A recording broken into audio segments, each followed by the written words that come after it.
My movie theater for this film was filled with screaming children and one man who wouldn't stop crying pretty loudly. Uh, no need to identify that man or elaborate further. I'm sure he's somewhere out there, maybe making a movie review about the film a week late.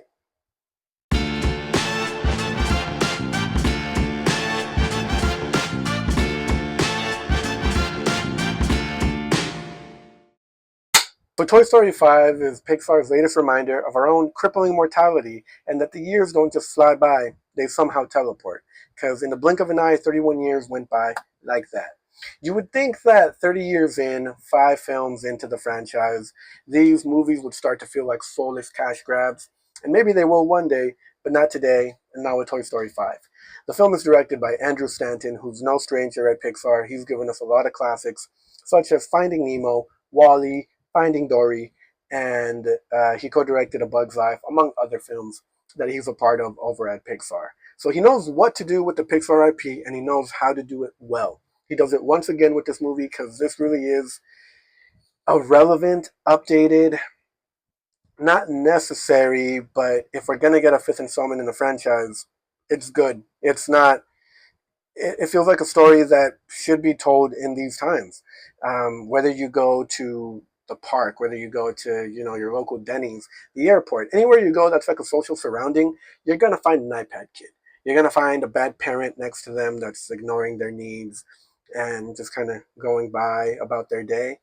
And it's unfortunate because we see the negative effects that this tech has on these kids, that social media has on these kids with their the things that they're exposed to, the mind numbing effects, how it's killing their attention span. It really is unfortunate, and I hope it is a problem that we solve at some point.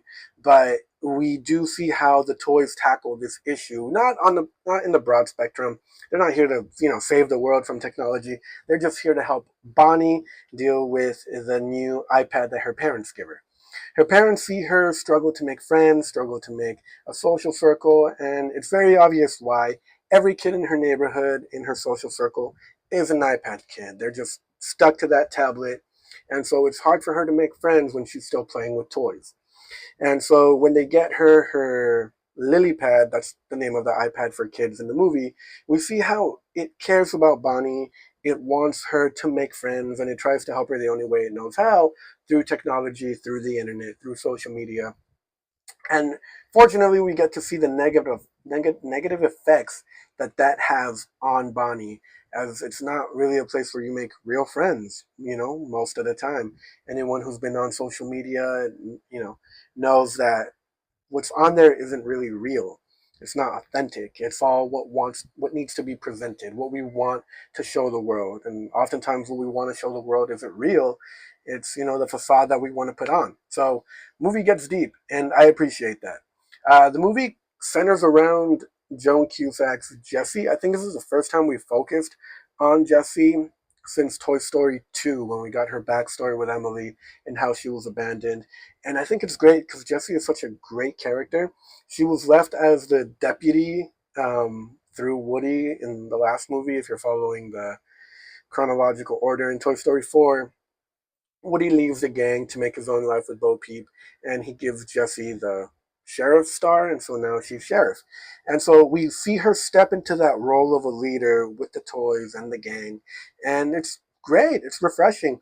I love how we kind of get more into her backstory and more into how, Emily leaving her, abandoning her, never stopped affecting her. Just like most abandonment issues, it's not something that, leaves your mind once you find a healthy, solid relationship after that abandonment. And we see it focuses a lot on the relationship she had with Emily and the effect she had on Emily as well. And I think that's awesome. That's mostly what makes you emotional. That's the heart of the movie. That's where I cried. Um, and the movie kind of naturally brings back Woody. It's not really crazy that he's back. I knew he would be back. If we were going to make more movies, they weren't going to leave one of their stars out of the next film in the franchise. They were going to try to find a way to bring him back in, and I was afraid that it was going to feel unnatural. I feared that it was going to feel forced, but that's not the case. Woody is back, kind of through a misunderstanding, and I thought that was funny.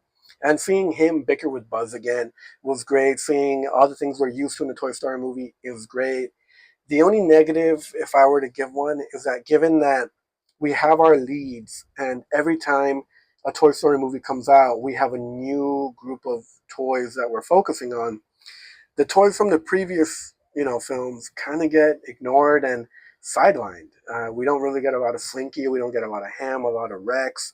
We don't get a lot of Dora, Dora, Dee Dee, whatever the doll's name is in Toy Story 3. That was Bonnie's toy.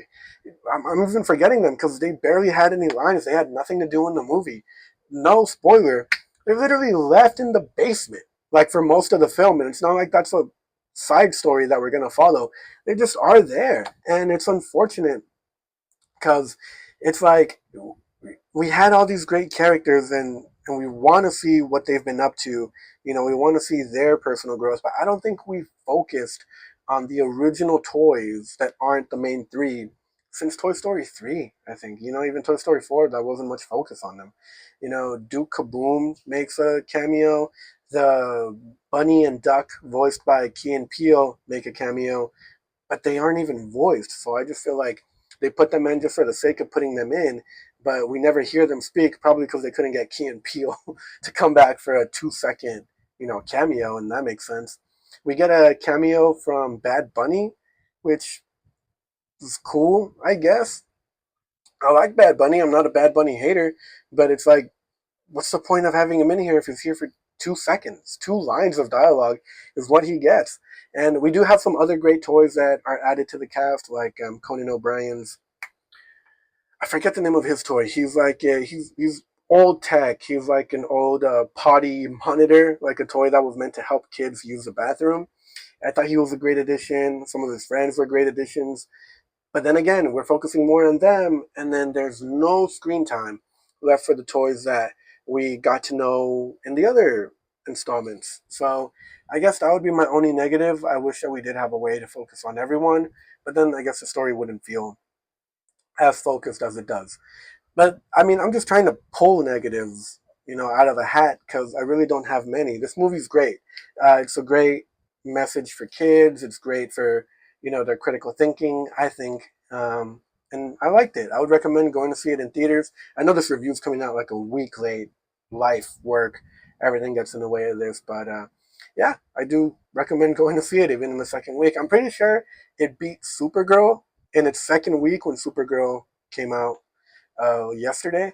Uh, that's pretty awesome. That's pretty great, especially because this is a better movie than Supergirl, and I'll get into that in my next video.